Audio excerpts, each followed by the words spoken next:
নমস্কার বন্ধুরা, রসনা তৃপ্তি চ্যানেলে আবারও সকলকে স্বাগত জানাই। আজও একটা নতুন রেসিপি নিয়ে চলে এসেছি, আশা করি ভালো লাগবে আপনাদের।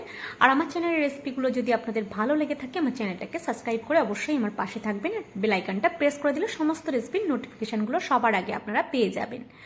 তো চলুন রেসিপিটা দেখে নিই, আশা করি আপনাদের ভালো লাগবে।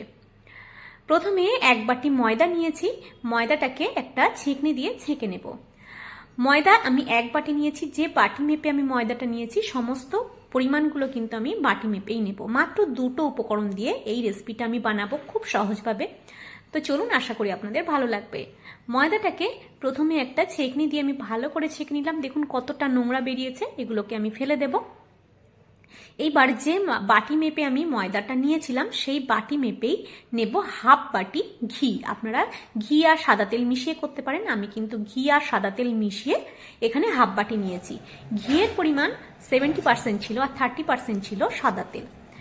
তো আমি সাদা তেল আর ঘি মিশিয়েই করেছি, আপনারা পুরোটাই ঘিতে করতে পারেন। তো গ্যাসে একটা কড়াই বসিয়ে আমি ঘিটা দিয়ে দিলাম, দিয়ে একটু গরম হওয়া পর্যন্ত অপেক্ষা করব। একটু না, আমি ঘিটাকে ভালো করে গরম করে নেব। তো দেখুন ঘিটা গরম হয়ে গেছে। এবার যে ময়দাটা আমি ভালো করে ছেঁকে রেখেছিলাম সেটা এর মধ্যে দিয়ে দিলাম, দিয়ে ঘিয়ের সাথে ময়দাটা ভালো করে মেশাতে হবে। মিডিয়াম টু লো ফ্লেমে দিয়ে কিন্তু এটা মেশাবো। তো দেখুন আস্তে আস্তে এটাকে মেশাতে হবে। আপনারা দেখতে থাকুন। প্রথমে ঘিয়ের ওপরে ময়দাটা দেওয়ার সাথে সাথে কিন্তু একদম ড্রাই হয়ে গেছে, দেখতেই পাচ্ছেন একদম শুকনো হয়ে গেছে। এরপরে আপনারা দেখুন কি হয়, এটাকে ঘাঁটতেই থাকতে হবে মিডিয়াম টু লো ফ্লেমে দিয়ে। তো দেখুন এটাকে ঘেঁটে নিচ্ছি, ভালো করে মেশানো হয়ে গেছে। ঘিয়ের সাথে ময়দাটা ভালো করে মেশানো হয়ে গেছে। এবার কিন্তু এর থেকে জল ছাড়তে শুরু করবে, জল মানে এটা ঘি ছাড়তে শুরু করবে। এটা একদম একটা নরম হয়ে যাবে, এই ডোটা একদম নরম পাতলা হয়ে যাবে। তো দেখুন অলরেডি কিন্তু ঘিটা ছাড়তে শুরু করেছে। আপনারা যদি এটা কালার চান, খুব বেশি গাঢ় কালার চান, তাহলে মিডিয়াম ফ্লেমে দেবেন। আর যদি সাদা বানাতে চান রেসিপিটা, তাহলে কিন্তু একদম লো ফ্লেমে দিয়ে ঘাঁটতে হবে।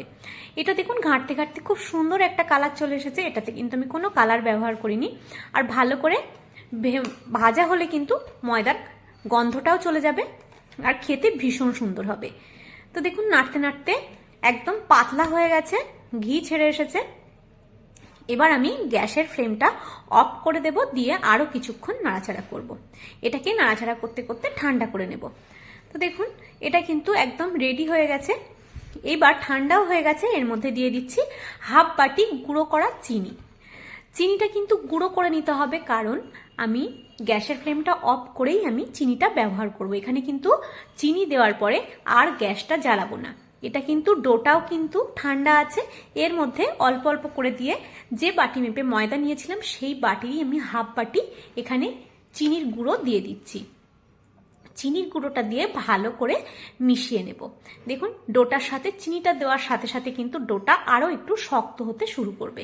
পুরো চিনিটা হাফ বাটি চিনি, আপনারা যদি মিষ্টি আর একটু বেশি খেতে পছন্দ করেন আর একটু চিনির গুঁড়োটা আর একটু বেশিও এখানে ব্যবহার করতে পারেন। তো সমস্ত চিনির গুঁড়োটা এর মধ্যে দিয়ে দিলাম, দিয়ে ময়দার ডোটার সাথে ভালো করে মেশাতে হবে, যেন সাদা চিনির অংশ কোথাও দেখা না যায়। তো দেখুন মেশাতে মেশাতে কিন্তু আমার এটা একদম মিশে গেছে, ময়দার সাথে মিশে গেছে দেখুন। আর দেখতেও কতটা সুন্দর হয়েছে, খেতে ভীষণ সুন্দর হবে। চিনির যে গুঁড়ো একদম মিহি গুঁড়ো করা গ্রাইন্ডিং জারে দিয়ে, তবুও কিন্তু একটা খচখচে ভাব মুখের মধ্যে লাগবে, খেতে কিন্তু ভীষণ সুন্দর হবে। এবার একটা পাত্র নিয়ে নিয়েছি, পাত্রটাতে ঘি কিংবা তেল কিছু ব্রাশ করার দরকার নেই, ডিরেক্ট আমি ডোটা নিয়ে এর মধ্যে দিয়ে দেব। এটা কিন্তু একদম ঠান্ডা আছে। তো এই পাত্রটার মধ্যে দিয়ে দেব, দিয়ে ভালো করে মসৃণ করে এটাকে একটা শেপ দিয়ে নেব। তো দেখুন এর মধ্যে দেওয়া হয়ে গেছে।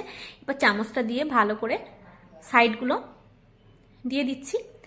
আশা করি এই রেসিপিটা আপনাদের ভালো লেগেছে। যদি ভালো লেগে থাকে আমার চ্যানেলটাকে অবশ্যই সাবস্ক্রাইব করে দেবেন, আরও নতুন নতুন সুন্দর সুন্দর রেসিপি পাওয়ার জন্য। হঠাৎ করে যদি মিষ্টি খাওয়ার দরকার হয়, আপনারা কিন্তু অবশ্যই এটা বাড়িতে বানিয়ে খেতে পারেন। দুর্দান্ত খেতে হয়, একদম দোকানে যাওয়ার প্রয়োজন পড়বে না। বাড়িতেই এত সুন্দর একটা মিষ্টি আধ ঘন্টার মধ্যেই কিন্তু আপনারা বানিয়ে নিতে পারবেন। তো দেখুন মসৃণ করে আমি ঢেকে দিয়ে এবার আমি ফ্রিজে রেখে দেব 1 ঘন্টার জন্য। আমি ডিপ ফ্রিজে দেবো না, নর্মাল ফ্রিজে দিয়েছিলাম। তো 1 ঘন্টা পরে আমি এটাকে বের করে এনেছি। দেখুন একদম সেট হয়ে গেছে। দেখুন টানলে কিন্তু সাইডটা খুলে আসছে, এটা এমনি ডিমোল্ড হয়ে যাবে। কতটা সুন্দর দেখতে হয়েছে দেখুন। এবার আমি এটাকে একটা পাত্রে ডিমোল্ড করে নেব।